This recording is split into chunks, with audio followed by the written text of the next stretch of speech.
What if I told you that you could cook an amazing meal without using a single bit of electricity or gas? Well, today we're gonna dive into the solar box cooker. It's this brilliant, kind of low-tech piece of magic. Honestly, it's the perfect project for a busy homestead, or really for anyone who's just sick of having a blazing hot kitchen in the middle of summer. You know, this one quote right here, it just perfectly sets our expectations. We are not talking about some high-tech parabolic cooker that's gonna fry an egg in like 30 seconds. No, no. This is something way more useful for everyday meals. Think slow, think steady, and maybe best of all, think incredibly forgiving. So, unlike cooking on the stove where you're constantly checking on things, the solar box cooker is all about set it and forget it. I mean, you can literally put a stew in there at 10 in the morning, go about your day, and then come back hours later to a perfectly cooked meal that's been simmering slowly in its own juices. It's awesome. Okay, so how in the world does a simple cardboard box turn into a 300-degree oven? Well, it's not magic, it's just physics. And really, it all comes down to three little secrets, all working together in perfect harmony. So the very first secret is transparency. You gotta have a window. This lets the sun's high-energy, shortwave radiation get inside the cooker. You can think of this as the fuel delivery system, just piping pure solar energy right into the engine room. And here's where the real transformation happens. See, light energy itself isn't hot, but the moment that sunlight hits a dark, matte surface, its energy gets absorbed and then re-radiated as heat. This is exactly why your cooker's interior and your pots have to be black. It's how you turn visible light into actual cooking power. And here we go, the final piece of the puzzle, retention. That same glass lid that let all the sunlight in, well, it now acts like a one-way door. The heat inside is a totally different kind of energy. It's long-wave thermal radiation, and it can't easily pass back through the glass. That is the greenhouse effect in a box. And with those insulated walls, that trapped heat has absolutely nowhere to go, but into your food.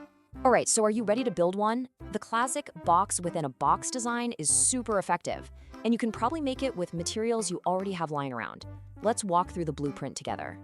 Seriously, just look at this list. A couple of cardboard boxes, some old newspaper, aluminum foil, a piece of glass or plexiglass, and a dark metal tray. This isn't some big trip to the hardware store. It's more like a scavenger hunt in your own recycling bin. The entire build really just breaks down into these 5 logical stages. What we're doing is creating a super insulated chamber, then we're optimizing it to capture light, we add a heating element, seal it all up to trap the heat, and finally we add a little booster to maximize performance. Simple as that. First things first, you gotta create the insulation chamber. You're gonna pack that 2-inch gap between your boxes as tightly as you can with crumpled newspaper. So why newspaper? Well, it's not the paper itself, but the thousands of tiny little air pockets it creates that act as a really powerful insulator. And this part is critical. Without it, heat will just bleed out and your oven will never get hot enough. Next up, we're gonna turn that smaller box into a little house of mirrors. Just line it with aluminum foil, shiny side out of course, and listen up, because here's a pro tip. Try to glue it down as smoothly as possible. See, wrinkles scatter the sunlight all over the place, but a nice, smooth surface acts like a focused beam, directing all that energy right onto your pot. Now it's time for the engine. A thin metal tray, painted matte black, sits right on the bottom. This is the thing that absorbs all that focused sunlight from your reflective walls and converts it into the radiant heat that's actually gonna cook your food.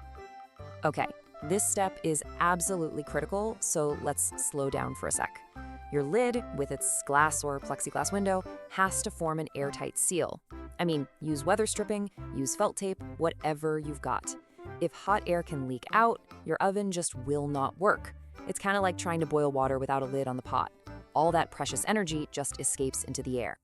And finally, the turbo booster. A simple foil-covered flap, propped up at an angle, acts like a big mirror. It catches extra sunlight that would have missed the box and bounces it right inside, giving you a free 20 or 30-degree temperature boost. Usually the best angle is around 45 degrees to the lid, which really helps you capture that lower angle morning or afternoon sun. All right, the box is built. Now for the best part, the food. I mean, what can this thing actually do? Let's take a look at the performance and, the delicious payoff.